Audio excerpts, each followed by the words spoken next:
ఎన్టీఆర్తో ప్రశాంత్ నీల్ తీస్తున్న cinema dragon. Official title fix కాకుండా ప్రస్తుతానికి ఈ వర్కింగ్ టైటిల్తోనే ఎన్టీఆర్ ప్రాజెక్ట్ మీద ప్రచారం గట్టిగానే జరుగుతుంది. అయితే ఎన్టీఆర్ కెరియర్లోనే డ్రాగన్ మూవీ ఇజ్జత్ కా సవాల్గా మారిందంటే నమ్ముతారా? RRR సినిమాతో గ్లోబల్ స్థాయిలో ఎన్టీఆర్ పేరు మారిమోగిపోయింది.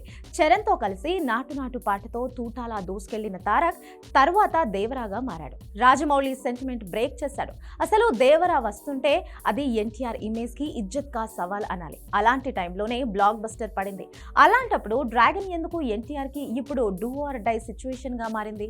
అక్కడే తన తరాల మారే ట్విస్ట్ ఉంది.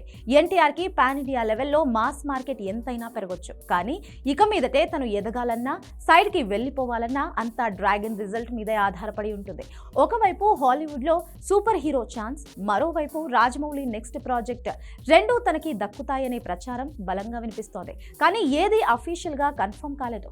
సో బ్రైట్ ఫ్యూచర్ కంటికి కనిపిస్తుంటే కూడా ఎన్టీఆర్ ఎందుకు కంగారు పడాలి? Have a look.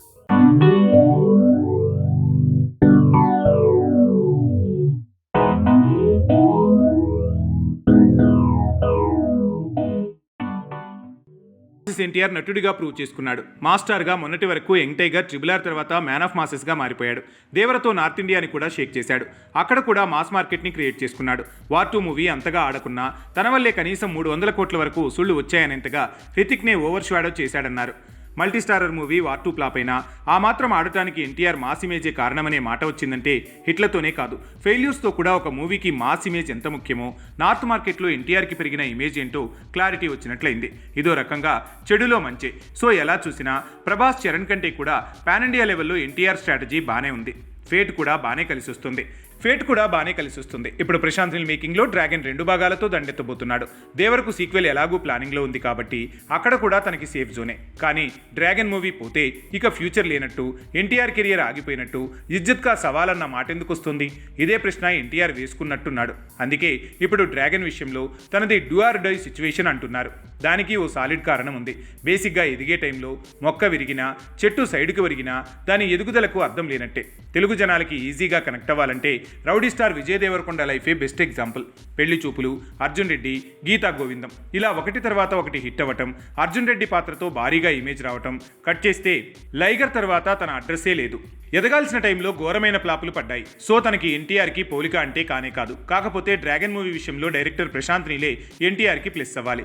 కానీ అంతా ఎన్టీఆర్ మీదే బిజినెస్ జరుగుతున్నట్టు తెలుస్తుంది. ఫ్యాన్స్తో పాటు కామన్ ఆడియన్స్ ఏమనుకున్నా ఇండస్ట్రీలో లెక్కలు వేరేలా ఉంటాయి. వాటి ప్రకారం సలార్ సోసోగా ఆడటం వల్ల ప్రశాంత్ నీల్ మీద మార్కెట్లో గట్టి నమ్మకం కనిపించట్లేదు. కాబట్టి డ్రాగన్ భారం అంతా ఎన్టీఆర్ మీదే పడుతుంది. ఆల్రెడీ వార్ 2 విషయంలో నిర్మాతను నమ్మి నార్త్లో ఎదిగే టైంలో ఫెయిల్యూర్ ఫేస్ చేసి మోసపోయాడు ఎన్టీఆర్. ఇలాంటి టైంలో హిట్ పడకపోతే పెరిగిన తన నార్త్ మార్కెట్ కుప్పకూలే ఛాన్స్ ఉంది. కాస్త పెరిగినప్పుడే మరింత మార్కెట్ని, మాస్ ఇమేజ్ని నార్త్లో పెంచుకుంటే తర్వాత తను చేసే ప్రతి ప్రయోగం రీచ్ ఓ రేంజ్లో పెరుగుతుంది. ఈ మాత్రం దానికే dragon do or die situation అనుకోవాలా అంటే తప్పదు. కొన్నిసార్లు ఎదగాల్సిన స్థాయికి ఎదక్కపోతే అది ఫెయిల్యూర్ కంటే డేంజరస్ సిచ్యువేషన్. కేవలం 1-2 పాన్ ఇండియా హిట్లతో ఎన్టీఆర్ జర్నీ ఆగకూడదంటే, లాంగ్ రన్తో తను దూసుకెళ్లాలంటే డ్రాగన్ నిప్పుల వర్షంతో పాటు వసూళ్ల వర్షం కురిపిస్తేనే లెక్క సరిపోతుంది.